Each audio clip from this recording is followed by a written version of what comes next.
Hello and welcome to IAMC Radio and Podcast. It's April 1st. And we have a lot to cover today. Yeah, some pretty big headlines. So, let's jump right into it. Okay, sounds good. First up, we have the situation in Ukraine. Right. What's the latest there? Well, there are reports of more Russian strikes. Oh, no. What happened? They hit the Kherson region. Kherson, okay. Yeah, and it knocked out power for like 45,000 people. Wow. 45,000 residents. Yeah, a lot of people are without electricity right now. I bet. Especially with everything else going on over there. Exactly. And, this is despite what the Kremlin is saying. What are they saying? They're denying that they're targeting civilian infrastructure. But it seems like a lot of these strikes are impacting civilians.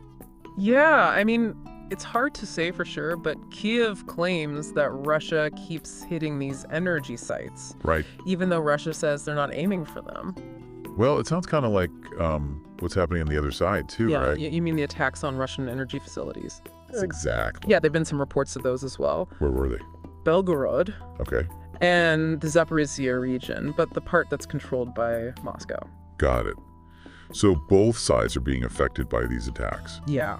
So it looks like the U.S. and Ukraine are working on a minerals agreement. Yeah, they've been discussing it. So what's the deal with that? Basically, it would give the U.S. access to Ukraine's natural resources. Okay.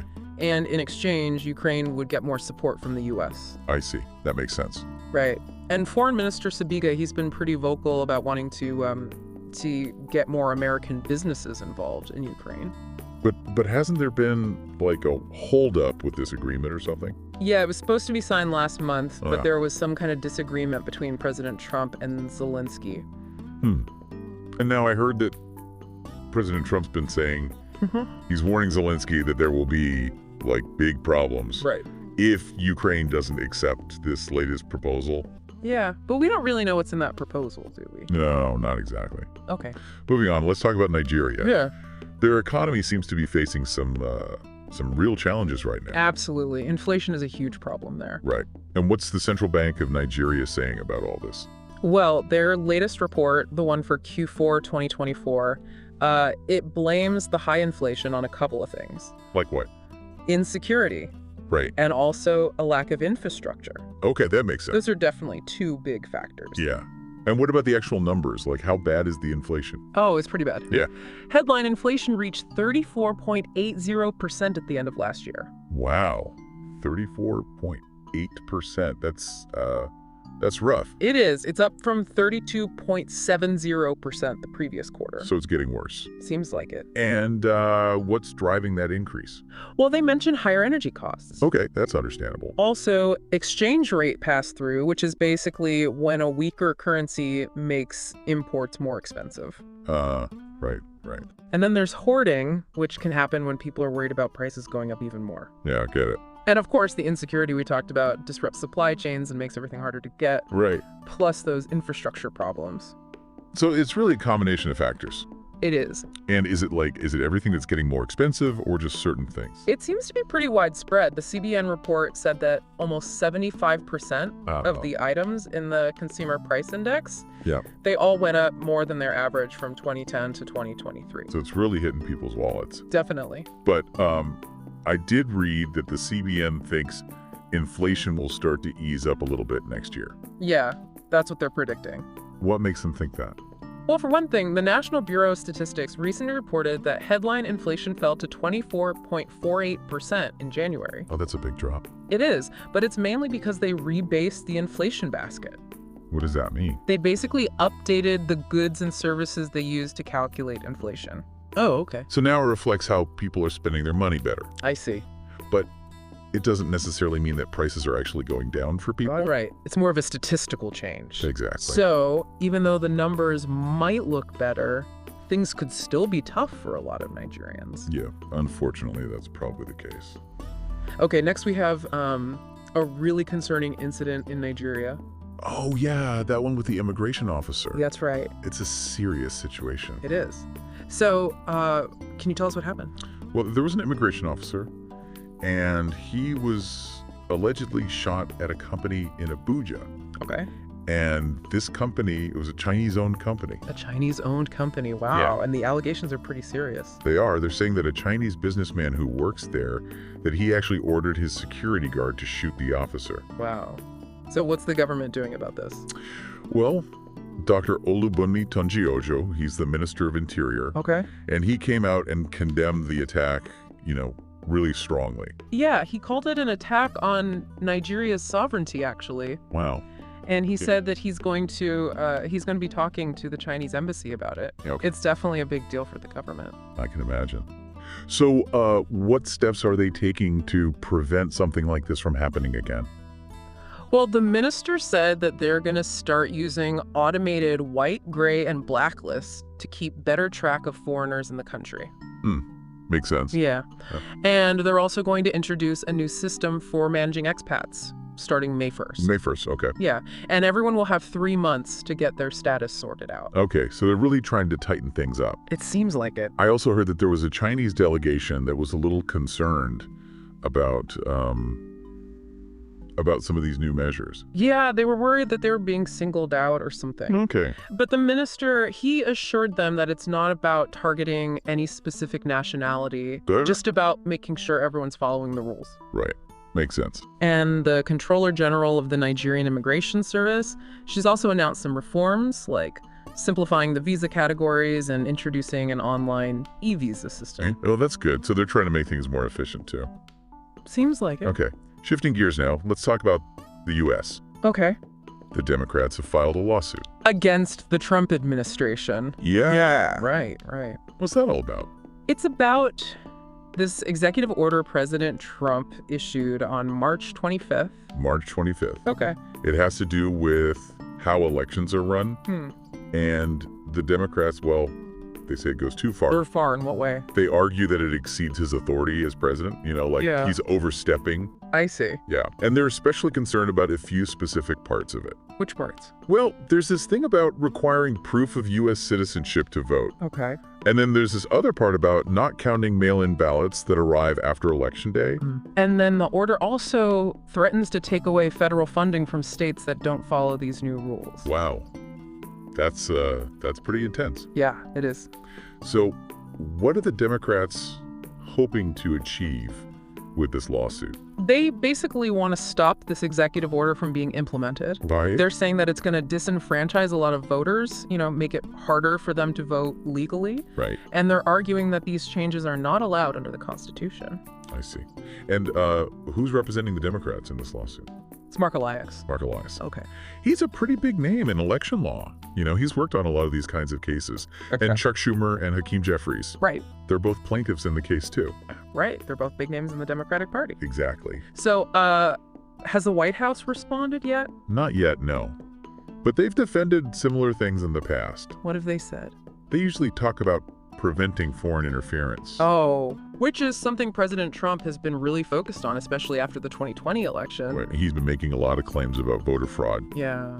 So the Democrats are basically arguing that it's not up to the president to decide all this stuff about elections. Yeah, they're saying that the Constitution gives that power to individual states. Right. And to Congress. I see. And it's not just the Democrats who are suing, by the way. Really? Yeah, there are some voting rights groups that have also filed a lawsuit against this executive order. Wow, so there's a lot of pushback against this. Definitely. This case could have big implications for how elections are run in the U.S. It could? Okay, let's go back to Nigeria for a minute. Sure. There's been a lot of tension there since the killings in Edo State. It's a very tense situation. And now there's this threat that's been made. Yeah, it's a serious threat. It is. So what can you tell us about it? Well, there's this man from northern Nigeria, and he's issued a 48-hour ultimatum. 48 hours. Wow. He's demanding that President Tinubu and the governor of Edo State, Monday Okpebholo, take swift action. Okay. What kind of action? He wants them to find and arrest the people responsible for the killings in Uromi. The killings in Uromi. Right, where those 16 Northerners were killed. Yeah, right. And he's threatening to retaliate against Southerners living in the North if they don't do it. Wow. That's a dangerous escalation. Absolutely. This kind of rhetoric can really inflame tensions. It can. So, did he explain why he felt the need to make this threat? Well, in this video he released, he also defended what happened to Deborah Samuel in Edo State. Oh, right. The blasphemy case. Exactly. And he kind of questioned why Christians in the South were so critical of that incident, saying that Northerners would never insult Jesus. Right. And then he went on to talk about how Islam views insulting prophets, including Jesus. Right. He basically said that it's a very serious offense. I see. And he made it clear that he holds President Tinubu and Governor Okpepolo responsible for anything that happens to Southerners in the North. Wow. No matter where they're from originally. Yeah. That's a lot of responsibility to put on them. It is. And it really highlights the potential for things to spiral out of control. It does. Yeah. So, what's the status of the investigation into the Uromi killings? Well, the authorities have arrested 14 suspects. Okay. And they've been transferred to Abuja for further questioning. Okay.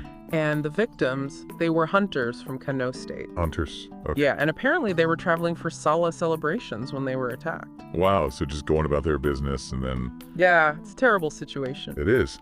So has Governor Okpepolo said anything about all this? Yeah, he's assured the public that the people responsible for the killings will be brought to justice. Good. Hopefully they'll help to calm things down a bit. Hopefully. Okay, our next headline is coming out of Kenya. Okay. President Ruto made a big donation to a church. $150,000, right? That's right. Yeah, I heard about that. And it's causing quite a stir. Definitely sparked some controversy. It has. Yeah. So, can you fill us in on what's going on? Sure. So, President Ruto donated this money to a church in Nairobi. Okay. And, well, people are pretty upset about it. Really? Why is that? There have been protests, people demanding that the money be returned. They're calling it stolen tax money. Wow. And the police, they actually used tear gas on the protesters. Wow, so it's a pretty serious situation. Yeah. But isn't it common for politicians to donate to churches in Kenya? It is. It's a long-standing tradition there. Okay. Politicians often use it as a way to, reach out to voters. I see. So why is this particular donation causing such a backlash? Well, for one thing, Ruto himself had previously banned government officials from taking part in church fundraising. He did? Yeah, he said it was because of corruption concerns. So people are calling him a hypocrite? Basically, yeah. Okay. And then on top of that, he went and offered another $150,000 to a different church in Eldoret. Another $150,000? Yeah, and he even promised to raise even more money for them. Wow. So he's really doubling down on this. He is. And he's been dismissive of the criticism, calling the people who are upset people who don't believe in God. Wow. And he insists that the money is coming from his own personal funds. Right. But a lot of people doubt that. Yeah, I can see why they would be skeptical. Right. So it sounds like this has really fueled the debate about the relationship between the church and the state in Kenya. It has. The Occupy Church movement has been gaining momentum. The Occupy Church movement. And they're trying to separate the church from politics, especially after the church didn't really speak out during those protests a while back. Right. And there's even been some pushback from within the church itself. The Catholic Church in Kenya, they actually refused a donation from Ruto. They did? Yeah, after some activists complained about it. Wow. So not everyone in the church is on board with this? Definitely not. There's a real divide. It sounds like it. Yeah. You have some clergy members who were defending Ruto's donation, saying it's a godly thing to do. Right. But then you have others, like this lawyer, Jarvis Bigambo, who are accusing the government of using these donations for political gain, even maybe money laundering. And Reverend Timothy Njoya, he's a pretty well-known preacher. He's been very critical of this whole thing. What has he said? He said that it's turning churches into graveyards of spiritualism. Wow. And that preachers who accept this money are selling their members for votes. That's a strong statement. It is. And the National Council of Churches of Kenya, they've actually banned politicians from speaking to congregations or making announcements about donations from the pulpit. Wow, so they're really trying to draw a line in the sand. They are. But it doesn't seem like Ruto is backing down. No, not so far. Okay, let's move on to our next headline. This one's about Taiwan. Okay. A Chinese man was arrested there. Right, I read about that. What can you tell us? So apparently this guy tried to illegally enter one of Taiwan's islands. Okay. The Kinmen Islands. The Kinmen Islands, okay. Yeah, he was in a rubber boat. A rubber boat, wow. Yeah, I know, right? Bold move. It was. Yeah. Anyway, he was caught by the Coast Guard pretty early in the morning, too.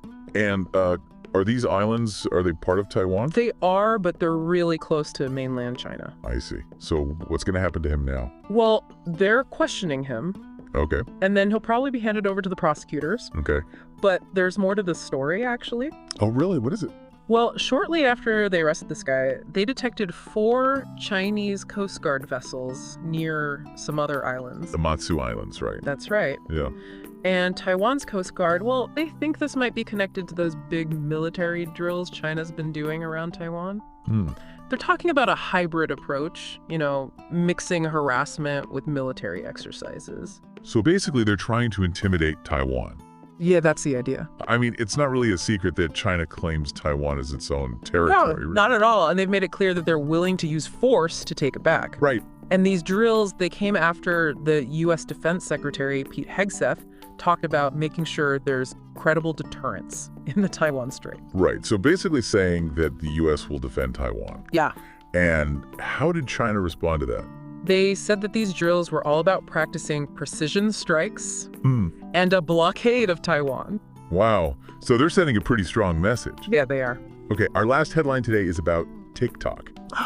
TikTok, what do they do now? Well, it seems they've been cracking down on content from Nigeria. Really? What kind of content? Well, in the fourth quarter of 2024, they removed 2.4 million videos posted by Nigerian users. Wow. 2.4 million. Yeah, a lot of videos. That's a lot. So what was wrong with them? They said it was for violating their content policies. Oh. And Nigeria was actually listed as one of the top 50 countries for this kind of thing. Top 50 for violating content policies. I wonder what kind of content is coming out of those other countries. Yeah, makes you curious. It does. So, how many videos did they remove globally? 153 million videos total. 153 million. Wow. Yeah. And where were most of those coming from? The United States actually had the most removals. Really? More than Nigeria? Yep. 8.5 million videos from the U.S. Wow. Okay, so what were people posting that got their videos taken down? All sorts of things, really. Stuff that violated their rules on integrity and authenticity, Okay. privacy and security, Right. mental and behavioral health, safety, and just general civility. So basically a whole range of issues. Yeah. And they weren't just removing videos either. What else did they do? They also removed a ton of accounts. Like how many? 211.5 million accounts worldwide. Wow, that's a huge number. It is. So why were they removing accounts? They said most of them were either fake Okay. or they belonged to users under 13. Which isn't allowed on TikTok. Right. So they're really trying to clean things up over there. It seems like it. They say they're committed to getting rid of fraudulent activity. That makes sense. I mean, social media platforms have a big responsibility to keep things safe and authentic for their users. Yeah, it's a constant battle for them, I imagine. It must be. Well, that's all the headlines we have for today. Yeah, we covered a lot. We did. From Ukraine to Nigeria to Kenya to Taiwan and even TikTok. It's a complex world out there. It is. But we're committed to bringing you the truth and keeping you informed. That's what we're here for. Thank you for listening to today's top news headlines on IAMC Radio and Podcast.